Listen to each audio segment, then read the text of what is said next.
Hey, what's up, Gendercore gang?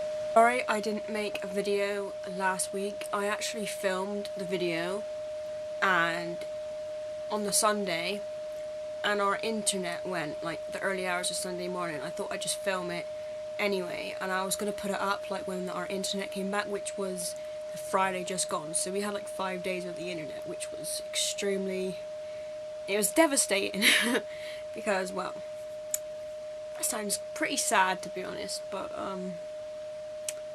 no internet sucks. I filmed the video for last week and I saved it and edited it and stuff, and I thought I'd like just go and delete some of the videos I've already uploaded in my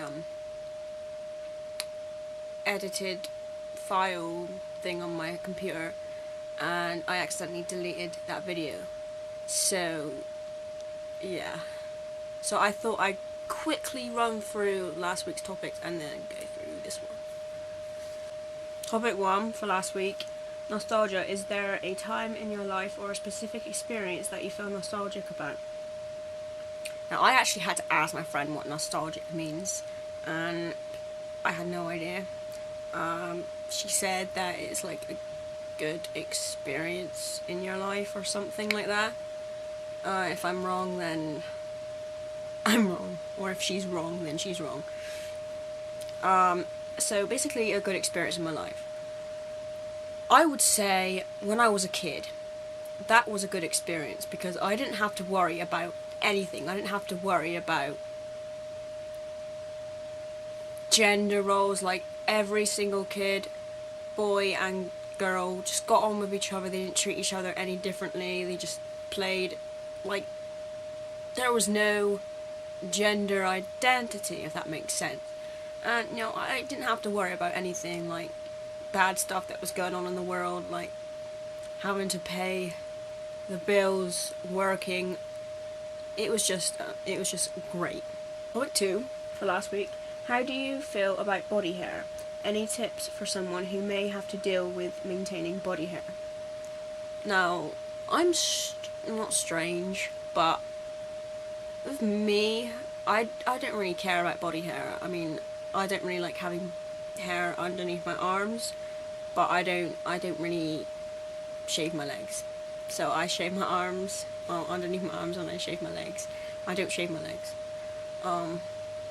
But any tips for someone who may have to deal with maintaining body hair? If you're like F to M and you want like facial hair, it's hard because if you're not on T, then you're not gonna get facial hair. Like, everybody has facial hair, but biological males or people on T, it just comes in thicker. So how to make your facial hair thicker is just shave it. It may sound weird because there's like not really any hair on your face, but there is hair on your face. It's just not as thick as what a biological male or someone on T facial hair would be. So just keep shaving it and it will grow in thicker. It may not look quite like what it would look on T, like it would look all like fuzzy and stuff, but it will be more visible. So that's like the advice I could give, really.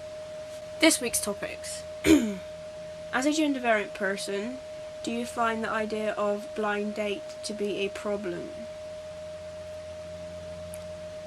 I wouldn't go on a blind date anyway, to be honest, because sometimes blind dating, I mean, if you don't know what the person looks like and you don't really know who they are, they could be someone extremely dodgy.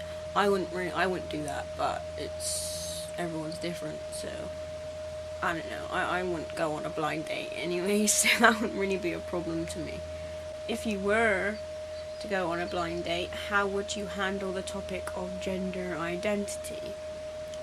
Well, I'd have to tell them, like, straight away that I'm gender queer, and just tell them that like my pronouns are they, them, their, and my name. Topic 2. How do you feel about being outed? Now, I had to get my friend and my other friend to tell my friend's parents and my other friend's parents, my godparents, and the people I live with, that I'm attracted to females, and that only happened last week. So that is, in a way, it's not really being outed because I'm telling her to out me. But yeah, I've only just come out as being attracted to females, so I think they've guessed that like I'm like queer and stuff because, well, now they've guessed because I wear completely male clothes, and they're completely fine with that. So I didn't really have to tell them that I'm like genderqueer and stuff. But how would I feel about being outed? I'm a sort of person that doesn't really care what people think of me. So I wouldn't be that happy, but I wouldn't be like extremely upset and angry. But I wouldn't be too happy with that person. If there is someone in your life that has a tendency to out you without asking if it is okay first, and you didn't like this, how would you get this person to stop outing you? That's a good question. I actually do not know how I would actually get this person to.